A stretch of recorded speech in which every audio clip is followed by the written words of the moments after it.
Go ahead, Jim. Pulling out of the INF, is this as much about the threat in the Western Pacific from China? Is it the emerging threat from China? No, the reason is, first of all, you have to add countries, obviously, it's old. But very importantly, one side has not been adhering to it. We have, but one side hasn't. So unless they're going to adhere, we shouldn't be the only one. I hope that we're able to get everybody in a very big and beautiful room and do a new treaty that would be much better. But, because certainly I would like to see that.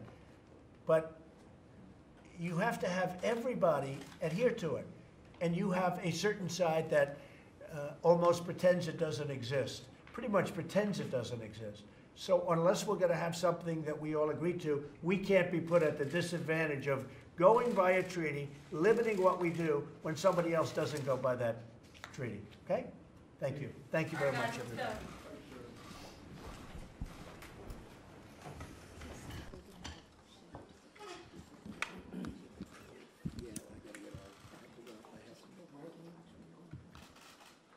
Thank you, Jim. You know. You do know. Well, we should have a conversation. Let us know, Jim. Let's go.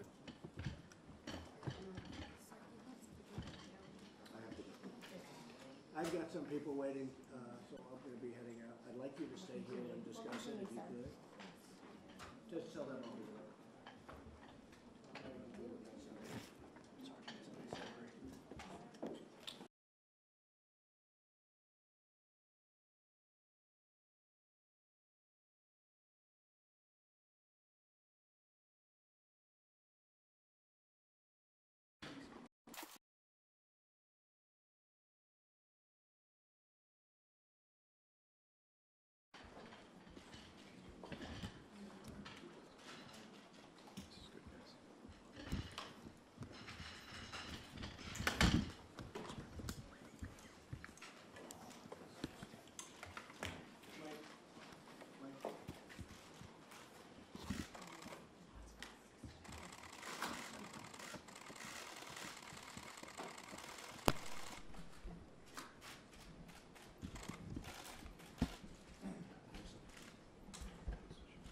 Well, thank you very much, everybody. We appreciate it. The jobs numbers just came out, and we added 304,000 jobs, which was a shocker to a lot of people.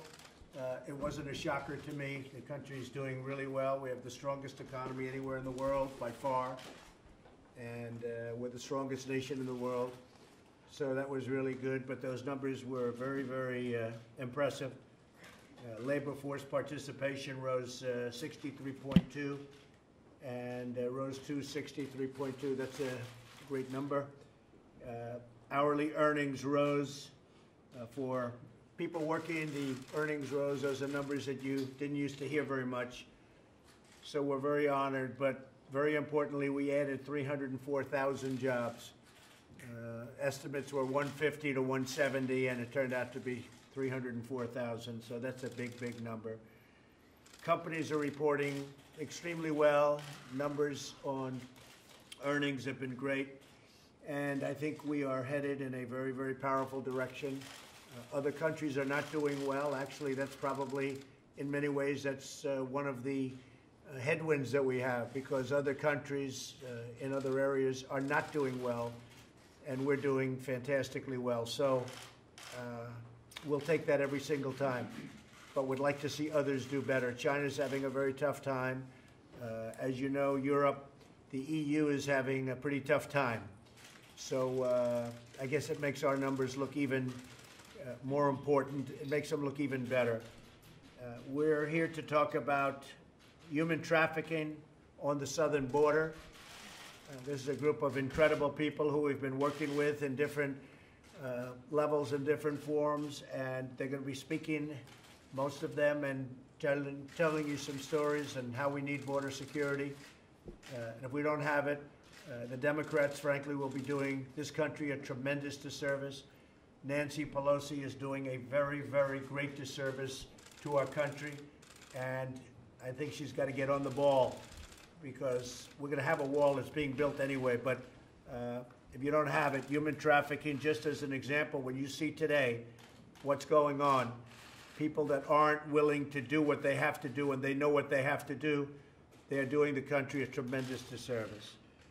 We're here to directly from members of law enforcement hear what they have to say, and battling the scourge of human trafficking on our southern border and all across our nation. Much of it comes, in fact, most of it comes, some people would say almost all of it, from the southern border, which we can stop very easily. This is not something you can go through points of entry. You can't just say that you have 3 people in a car and bound up and all sorts of problems, and you can't go through a port of entry, obviously. They go through areas where we don't have a wall. So I want to thank Secretary Nielsen, Associate Chief Carl McLafferty, and Acting ICE Director Ron Vitello for joining us for this important event. It's a really important event. Human trafficking is worse now than it's ever been in the history of our world. It's a world problem. It's a U.S. problem, but it's a world problem caused to a certain extent by the internet. One of the reasons that we have it so bad is the internet. That's why it's picked up tremendously over the last 5 years, because of the internet. My administration has made the fight against human trafficking one of our highest priorities. In the past several weeks, I've signed 4 robust pieces of bipartisan human trafficking legislation. My director of intelligence and we have a group of people that are incredible. They've elevated the human trafficking problem to the highest levels. We're watching closer than ever before. We're studying people that are doing it. We're following them. We're capturing them. But our job could be made a lot easier if we had support for what the incredible law enforcement folks do at the southern border. Our progress will be limited if we do not secure our porous border and put an end to the human trafficking and humanitarian crisis that is taking place at the southern border. It is indeed a crisis. And you know, we have right now an invasion. If you look at what's going on with the caravans, it's an invasion. There are 3 caravans heading our way. If we had a wall, it wouldn't even be a problem. But we've sent 2,500 military down to help Border Patrol and law enforcement. And I have to say the military has done an incredible job, including helping us with some walls and some fences, which are very necessary. Unsecure borders give traffickers free and clear passage to transport their victims into the United States. It's a tremendously big moneymaker for some very, very bad people. In fiscal year 2018, ICE made more than 1,500 human trafficking arrests, with 97% of that for sex trafficking. And it's a big movement now because of the Super Bowl, if you can believe this. They are bringing in a lot of women through the southern border for the Super Bowl. And then I have people like Nancy Pelosi and Democrats that say, oh, we don't need a wall. And they come through areas where you don't have any form of barrier protection. In a moment, we'll hear from several individuals who are working tirelessly every single day to fight the trafficking, rescue victims, and support survivors. Survivors need tremendous support. What they go through is unimaginable. Former DHS Special Agent and Advocate Timothy Ballard, who is here, will detail one case where a 13-year-old girl from Central America was kidnapped, trafficked across a section of our border without a wall, and then horribly abused in captivity while in New York City. Taken right through a certain section where there is no wall, you can't see anything for miles and miles and miles. They could have come through anywhere they wanted. And we'd have that all filled up. It'd be very hard. Even one woman or one child trafficked is too many. But there are thousands and thousands and thousands, and it's billions of dollars of money flowing into the pockets of some very bad criminals. There are potential victims, including young children, that we can still protect if we act now to secure our border and build a wall. The case we're building a wall is everything. It's everything. Human trafficking by airplane is almost impossible. Human trafficking by van and truck and the backseat of a car and going through a border where there's nobody for miles and miles and there's no wall to protect. It's very easy. They make a right, then they make a left, they come into our country, and they sell people. And we cannot let it go on. And the Democrats can play their game, but if you watch them at interviews, they want to get off that subject so fast because there's no way they can justify the fact that a wall works. It works so well. I watched them the other day. I watched a couple of high-ranking Democrats trying to explain that walls are not necessary, really. They're immoral. What's immoral is when people come into our country and kill innocent victims. If you look at the San Diego area, if you look at many areas where you have the wall, you look at Tijuana. If we didn't have a wall in Tijuana now, you'd have people coming in by the tens of thousands. But we have a wall. It's an old wall. It's not a good wall, and it still works. What we're building is incredible. We're building a lot of wall right now. We're renovating wall and we're building wall. And we're going to continue to build wall, regardless of what happens with this committee, which I say is a waste of time, because any recommendation that comes back to me, and I'm a very modern guy, they like to say walls are medieval. They work 100%. And what doesn't work is technology if you don't have the wall. The technology is called the bells and whistles. And we have the top law enforcement people in the country here, really in the world, and they will tell you that without the wall, it all doesn't work. It can't come together. If you just take a look at parts, take a look at Tijuana, imagine that. Imagine us taking that wall and moving it to Texas. Let's take it up and move it to Texas. They would like to have it. Let's take it up and move it right over to Arizona or New Mexico. They would love to have it. They would love to have it. And you would have thousands and thousands of people. There would be nothing you could do to stop the people from pouring across. But we're here to talk about human trafficking, and this is something where people have no idea how bad it's become. Worse than ever at any time in the history of our world because of the internet. So I'm going to ask Secretary Nielsen to speak, and then we're going to show you some videos and some other things. And I don't think there'll be anybody up there, including from the media, that disagrees with me. They may not write it that way, but there will be nobody that disagrees with me. Secretary, please. Thank you. Well, first I want to thank everyone for being here. Greatly appreciate it. Mr. President, thank you always for your leadership. This is an extraordinarily important topic, and as you've said many, many times, it's a horrific, horrendous, and horrible ongoing tragedy and crisis that we have due to our vulnerabilities on the southern border. So thank you, sir. Thank you. This is an insidious form of modern-day slavery. That's what this is. This is not a problem that is experienced in other places of the world. It's experienced here, today, in the United States of America.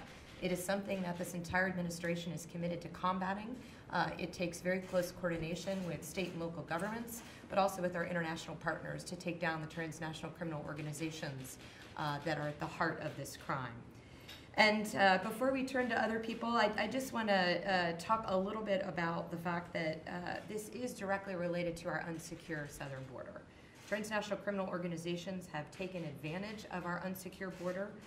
The result is that we continually see young girls used as pawns to line the pockets not only of criminal illegal aliens, but also of the cartels who violate our nation's borders and our laws and use that money to fund other criminal enterprises. The President mentioned the Super Bowl. I just want to pause to say DHS. In addition, I'd like to thank the over 600 DHS personnel who are on the ground in Atlanta to help the state and local secure the Super Bowl. But we also continue to do our other mission sets, which includes combating human trafficking. We have made over 40 arrests, and some of the victims that we have saved, unfortunately, include underage children that have been brought in for the purposes of being sold and abused as part of Super Bowl activities. So I want to thank all of HSI for their great work continually, but also as we prepare for the Super Bowl. So before we turn to our law enforcement folks at the table, what we'd like to do is turn to Tim Ballard, who is the founder and CEO of Operation Underground, and also to Alma Tucker. Thanks to both of them for being here, the founder and president of the International Network of Hearts. They'll be talking to us about their experience assisting victims, sir. So I'd like to start with, perhaps with Tim and then with Alma. Thank you so much, Mr. President. Thank you very much. I spent 12 years as a special agent, as an undercover operator, working on the southern border, working sex trafficking cases. And I can tell you, you're exactly right. One little girl I can tell you about, in fact, I introduced this little girl to Ms. Trump during a private briefing. This little girl was kidnapped in Central America, 11 years old, groomed for 2 years, with the intent of getting her ready to come to America. Why? Because we are the highest consuming nation of child pornography. We are the clientele that's the big money. They brought this little girl through a part of the southern border where there was no wall, easily got her to New York City, and this is hard to hear, but this is the truth, and everyone needs to hear this. This little girl, and this is very typical, raped for money every day, 30 to 40 times a day. If that's not a crisis, if that's not an emergency, I don't know what is. Now let me say this, had there been a wall, had there been a barrier, this little girl likely would have been saved because the traffickers would have been forced to take this child through the port of entry where we have amazing law enforcement. I've worked with these people. These are the best people on the planet. They can detect, they have equipment, they have trained agents. In contrast, while this was happening, I was working another case. A little boy, a Mexican boy who was kidnapped by an American trafficker by a child pornographer. He kidnapped Mexican children, brought them to San Bernardino County, where he had a makeshift studio, made child porn with these little children, 5 years old. This little boy was kidnapped in Mexicali, Mexico, where there was a wall, where there is a barrier, and so he was forced to take this little boy through the Calexico port of entry, and guess what? It worked. We captured him. We rescued the little boy, and subsequently rescued 12 other children in San Bernardino, California. The difference between those two cases is 2 + 2 = 4. The wall was the difference. The wall rescued this little boy, and the lack of a wall caused this little girl to go through a hell that is indescribable, that is not manufactured. It is a real crisis. It is a real emergency. And you have many thousands of people like that. Thousands. This is happening all the time. We work in Mexico. We have done several operations. I've just met with the Secretary of State, their equivalent, Olga Sanchez, just last month about this. We are having to do operations in Mexico, our foundation, working with law enforcement, to essentially become the wall, because there is no wall. We're forward deployed. It's like trying to catch flies with chopsticks. It works. We can make it work. But if we had a big, fly swatter, which is the wall, that'd be a lot better. Yeah. It stops it. It's great. Thank you very much. I appreciate Thank you. it very much. Please. Mr. President, thank you for the opportunity to actually put a face to this horrible epidemic situation that we live in called human trafficking. We are International Network of Hearts, and we represent more than 50 organizations fighting for both sides of the country together against human trafficking. And we realize that not only the kids needs to be rescued, also provide services. And this is why we have 2 shelters, one for boys and one for girls. And we know also that they say the mayor is from 12 to 24 years, they're vulnerable. But we were shocked to receive kids 4, 5-year-old. But as you know, when they're rescued, they come with a lot of trauma, they need a lot of services. And I want to tell you a little bit how I started working in human trafficking, and that was 20 years ago when I used to work in the Mexican consulate. And I had the privilege to serve some kids that were rescued. One particular case impacted my life. She was only 14-year-old, and the smuggler, the parents paid the smuggler to bring her undocumented through the mountains to this country. But the smuggler told her that her parents didn't pay a full amount for her transportation, and she had to pay. She had to pay with her own body and have sex with all the people in the group, then go through this journal. And they forced her to have sex 20, 30 times, and Border Patrol rescued her, and they would transport her all the way to the hospital. And I was there, they called me, I used to work in the consulate, and just to hear a girl, 14-year-old, crying for her mother, crying for someone that can help her after going through this trauma, I was able to be there and hold her hand through these horrible moments. And I promised her to stay with her, holding her hand, until I was able to find her parents. And she has to go through horrible situations, as you know, medical, interviews, everything. And I promised myself, no matter I didn't work anymore with the counselor, I had to do something. Cases like this, I see one after another. I remember another girl, only 9-year-old. She was brought to this country through the regular lines in San Isidro, but a smuggler decided to put the little girl in the hood next to the engine, and he had another 4 men in the car. Once he got caught at the border, they processed them, the whole group, but he never mentioned about the girl. He left her in the hood. Not until the next day, the mother called looking for her mother. She heard what happened. Then the officers ran to the jar, and they found the little girl, 9-year-old, unconscious. Also, she was transferred to the hospital. Thank God she survived. But these people, these smugglers, they don't care about the life of one little girl. They really don't care. Other cases that I've been working, I remember, they brought a lady. She was 21-year-old. Her husband actually was pimped from Tlaxcala. I don't know. I'm pretty sure you're familiar with what's going on in Tlaxcala. Then it's industrial business for families for generations and generations in Mexico. And he brought her to this country, promised her a better life. But once she was in this country, she forced her to have sex with men in the fields and agricultural fields, day and again, days, 40, 50 times a day. And when she denied to do it, she told her, she left behind her daughter in Mexico, and she said, you will never see your daughter. Again, officers, they arrested her, and they rescued her. And now she's reunited. And thanks to the collaboration from both countries, they found her daughter in Tlaxcala. They brought her to this country. They provide services, and they were reunited.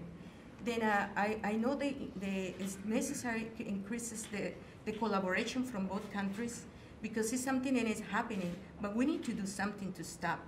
We work direct with the victims. We see how much pain, and from generation and generation, occurs when someone is victim of human trafficking. Thank you Mr. very much.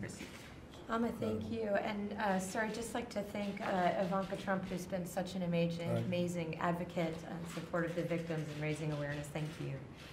Now we'd like to turn to Deputy Special Agent in Charge, Anthony Scandivio from New York, who's going to talk about an illegal sex trafficking ring and investigation in New York. Thank you. Good afternoon, Mr. President. Hi, Anthony. HSI New York, unfortunately, we do a lot of work in the sex trafficking area, especially in the Queens, New York area. One investigation that we did involved young females that were being brought up from Tenancingo, Mexico to Queens, New York area. The coercion and the abuse begins in Mexico, where these traffickers approach these young, vulnerable women to either convince them that to come to America for the better life, maybe sometimes even date them, become their boyfriends, or even marry them, luring them to the United States. The women talk about how they're brought across the border. One describes being put down, face down on a raft and pulled across on a rope. One driven in the back of a truck, in the back of a flatbed truck, or in the middle of the night crossing the border into a vehicle taken to a safe house. They think their journey, the rough part of the journey is over, but little do they know, once they reach Queens, New York, that's when their true horror begins, where they're abused, beaten, maybe not fed, all for the trafficker to take over their minds and to force them into this life of prostitution. For us, thank God for the great work of the Border Patrol. They interdicted one of these individuals. He had some females with him. From that little bit of information, we were able to uncover over 12 victims in New York, 2 of which were minors when they came across the border by this trafficking organization. And like Ms. Tucker stated, these poor women were asked to service 15 to 40 men a day for as little as $40. The organization was making hundreds of thousands of dollars a year, which is being funneled back through Mexico. Doing this type of work for us at HSI is the most rewarding work that we could ever do, because you're saving a life, you're saving a victim. and it's making the public aware of this that's out there. We did a bilateral takedown with the Mexican authorities where we arrested 5 of the individuals in Mexico, 3 of the individuals in New York. They were recently sentenced in January of this year, ranging from 8 to 25 years for the trafficking of these 12 victims to the New York area. And mostly coming through the border. Yes. It's incredible. Incredible. We'd like to turn it over to Joel.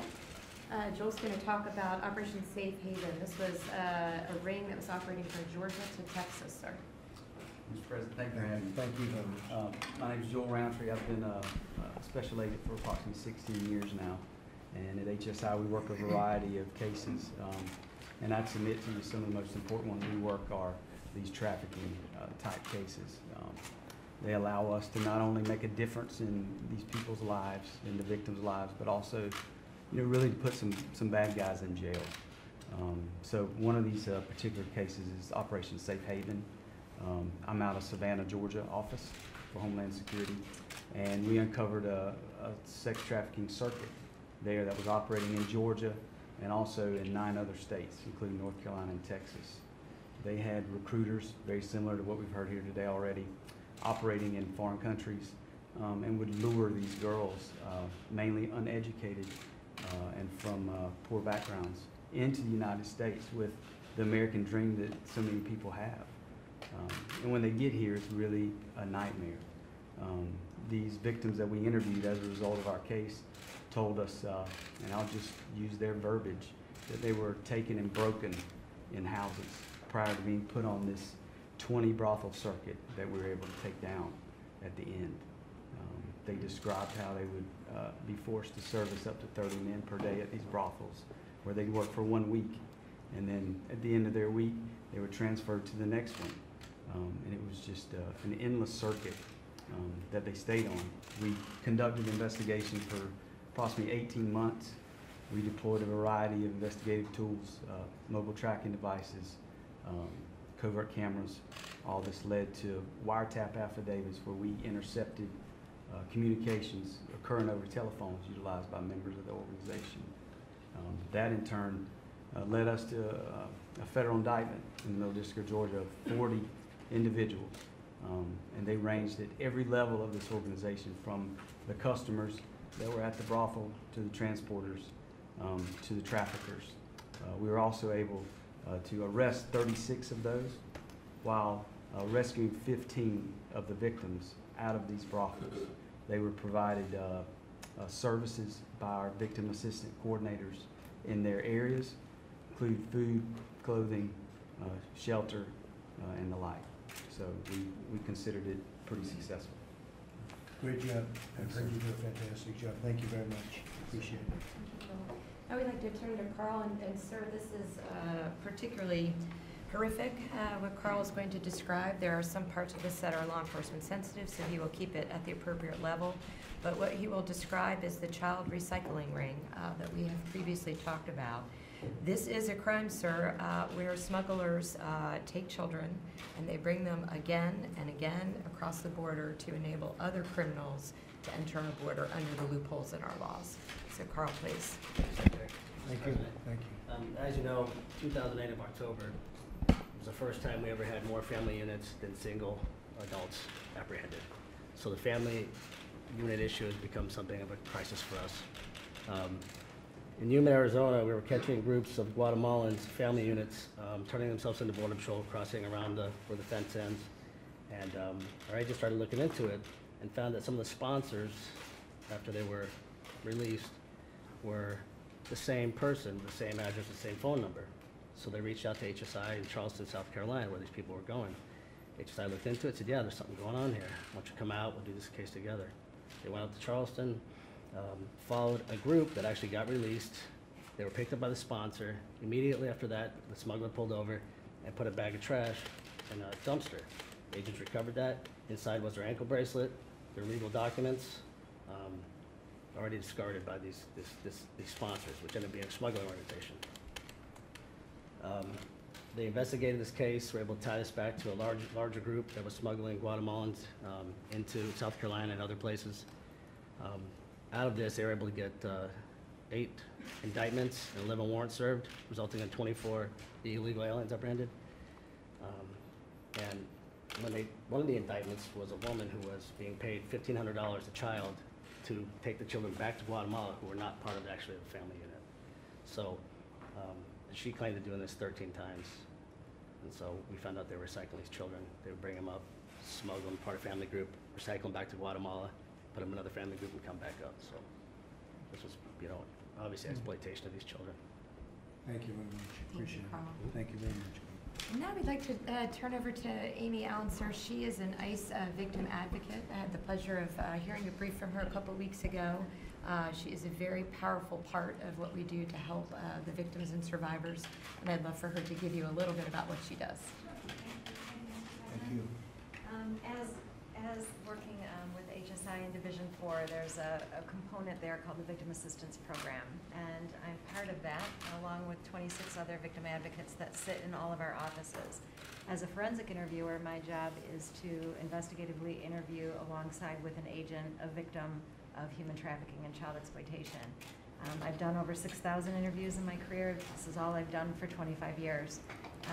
I think when we sit here and we talk about the rescue of victims, our minds turn to how that actually happens. And with HSI's investigative efforts, a lot of our leads to seek these rescues come from financial institutions, the community, schools, and our local law enforcement partners. These women don't necessarily have access to 911. These women don't always identify as a victim based on the coercion and the manipulation that's being done by their traffickers. If we had access, or if they had access to 911, obviously we would serve them quicker, but we're identifying them and then really wrapping services around them in order to, if you will, bring them to Team America. We want these victims to be stabilized. We want them to be healthy enough to allow us access to investigative information that they can provide so that we can prosecute the offenders and the controllers and the traffickers that are keeping these women working and laying down 20, 30, 40 times a day. So my job is to work alongside the agent when we identify this victim and, again, make sure that that victim is interviewed in a way that's not blaming.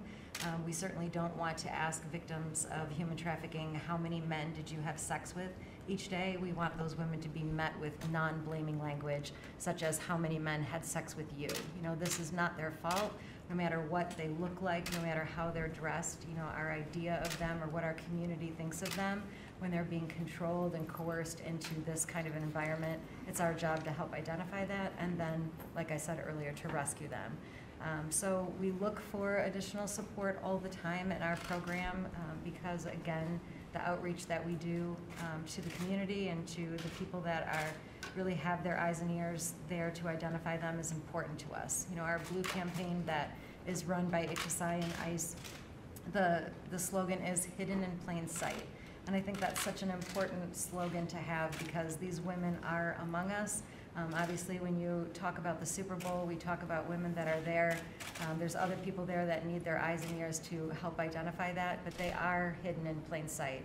And so our outreach efforts and the victim assistance efforts that we take every single day to help identify them and support them really will bring to pass additional prosecutions and support for them.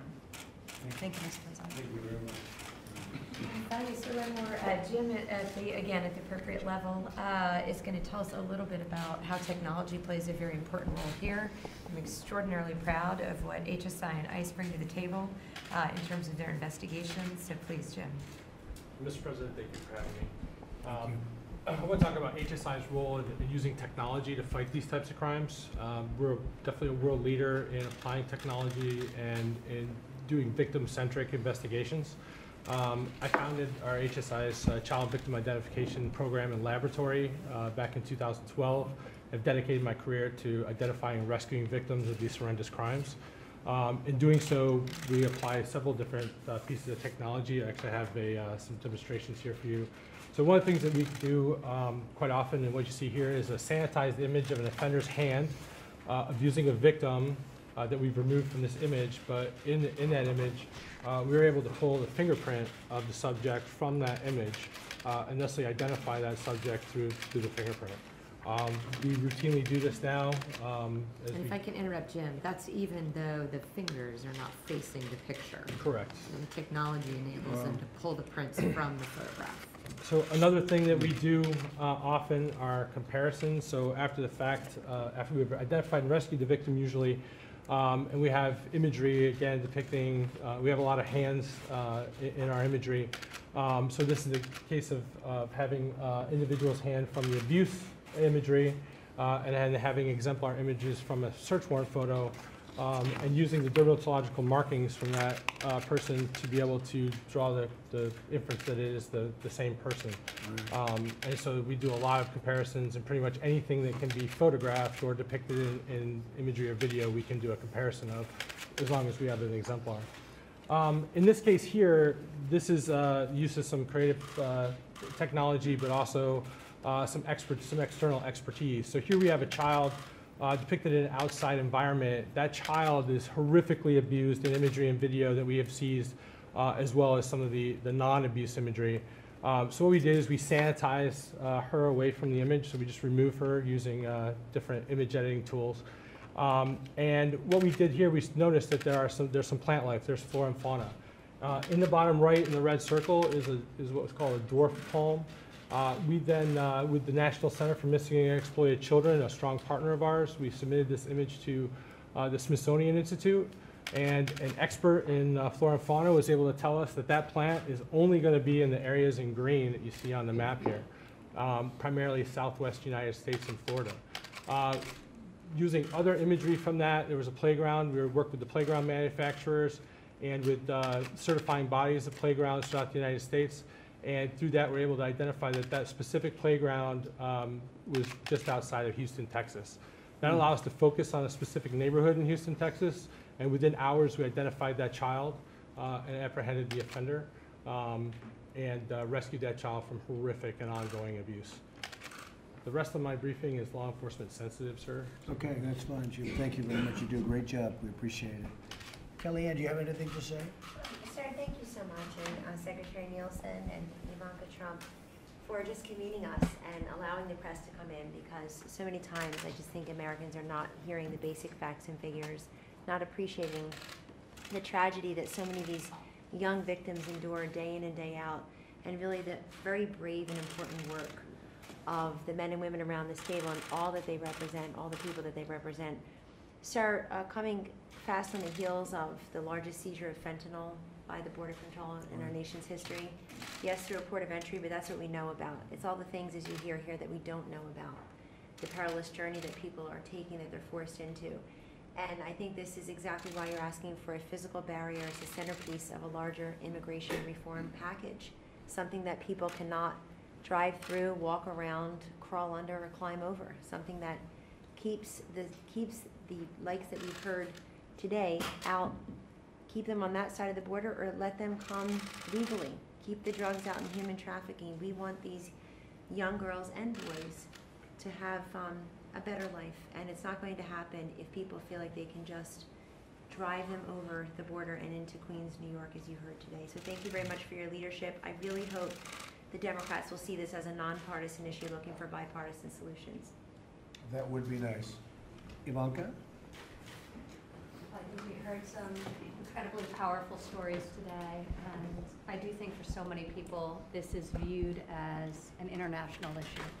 And to hear the stories around this table and to realize that this is happening in our country. This is happening every day, whether it's Atlanta around a major sporting event like the Super Bowl, or whether it's just through the course of the day. This is very much an American issue as well as an international issue. Timothy, as we were both on the Hill championing for the passage of anti-trafficking legislation last year, I met with the young girl that you mentioned. And nobody can meet with a survivor and not be deeply moved and feel deeply passionate about the issue of human trafficking. So I'm so grateful for the work of the NGOs and law enforcement community. Thank you, Secretary Nielsen, for all that you're doing on this front. And of course, thank you, Mr. President, for highlighting this issue, because it is the gravest of human rights violations. Thank you very much, and thank you to everybody. It's appreciated. a very important issue. We're going to strengthen up our southern border. That should have been done 30 years ago, 40 years ago, 20 years ago, 10 years ago, 5 years ago. It's a disgrace. It's a disgrace. And now you have problems even with, I understand yesterday, even people from Venezuela want to come through. Everybody wants to come through. Part of it is the success of our country, but we're going to keep our country successful. And we want people to come in. So important to say. We need people. We have a lot of companies moving in. A lot of companies are moving back into the United States that never thought they'd be moving back, and we need people. You see that with the jobs numbers. We really need people. But it has to be through a legal process and a process of really of merit.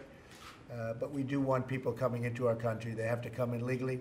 I just want to thank everybody for being here. What you go through is incredible, and the job you do is incredible. Few people could do what you do. And we want to try and make it easier for you, or another way you could this way handle more of the incredible work. Because no matter what we do, it's not going to stop, but we can reduce it incredibly by tremendous numbers. So I just want to thank everybody for being here, and we're very proud of you, very proud of the job you do. Thank you very much, and Madam Secretary, thank you very much, really great. Mr. President? Yeah, please. Mr. President? Why not just go ahead and do the National Emergency now if the Well, we're building the wall committee is now. not? Yeah, we're building the wall. People don't understand that. They're starting to learn. We're spending a lot of money that we have on hand. It's like in a business, but we have money on hand, and we're building, I would say we will have 115 miles of wall, maybe a little bit more than that very shortly. It's being built. Some of it's already been completed, and in San Diego, if you look, it's been completed. It's really beautiful, brand new. We have other wall that's under construction, and we're giving out a lot of contracts. So we're building the wall. It's getting built one way or the other. Is there another option besides the national emergency?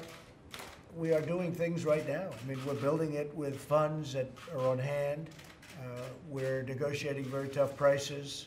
We've designed a much better looking wall that is also actually a better wall, which is an interesting combination. It's far more beautiful, and it's better. It's much more protective. But it looks better because the walls that they used to build were not very attractive. I actually think that's possibly part of the problem. But the real problem is we need something. We have to have a very strong barrier. But we're building a lot of wall right now as we speak, and we're renovating a lot of wall. And we're getting ready to give out some very big contracts with money that we have on hand and money that comes in. But we will be looking at a national emergency because I don't think anything's going to happen. I think the Democrats don't want border security. And when I hear them talking about the fact that walls are immoral and walls don't work, they know they work. I watched somebody being interviewed the other day by a very good anchor. And the anchor actually was getting angrier and angrier as they tried to explain how a wall doesn't really have that much of an impact, and yet thousands of people are on one side of the wall and nobody's on the other side of the wall. It was actually laughable and really horrible in the same breath. So that's the way it is. You know, if you look at El Paso, if you look at certain places, but El Paso was one of the most dangerous cities in the whole country. Once the wall was completed, it became one of the safest immediately. It wasn't like it took 5 years. Some of you know this. Immediately, it became one of the safest cities in the whole country. So we're building the wall. A lot of it is, I mean, the chant now should be finish the wall as opposed to build the wall, because we're building a lot of wall. And I started this 6 months ago. We really started going to town because I could see we're getting nowhere with the Democrats. We're not going to get anywhere with them. It's going to be a part of their campaign, but I don't think it's good politically. And I think Nancy Pelosi should be ashamed of herself because she's hurting a lot of people. I think the Democrats should be ashamed of themselves. Now, in all fairness to the Democrats, many of them want the wall, and I see it. They're just dying to say what they want to say, but they can't say it as well as they would be able to if they were allowed to do it. Yes? Mr. President, so are you saying now you believe that on February the 15th, the only option you will have left is either close down the government or declare an emergency? I'm going to go into like what it means. Okay, good. All right.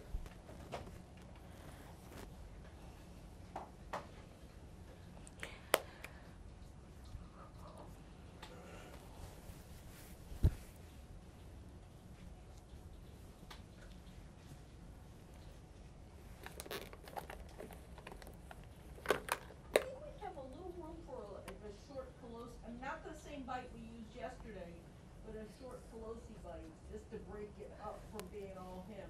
Okay, yeah, probably. Yeah, I'll do one. I have a line in there that says that Pelosi.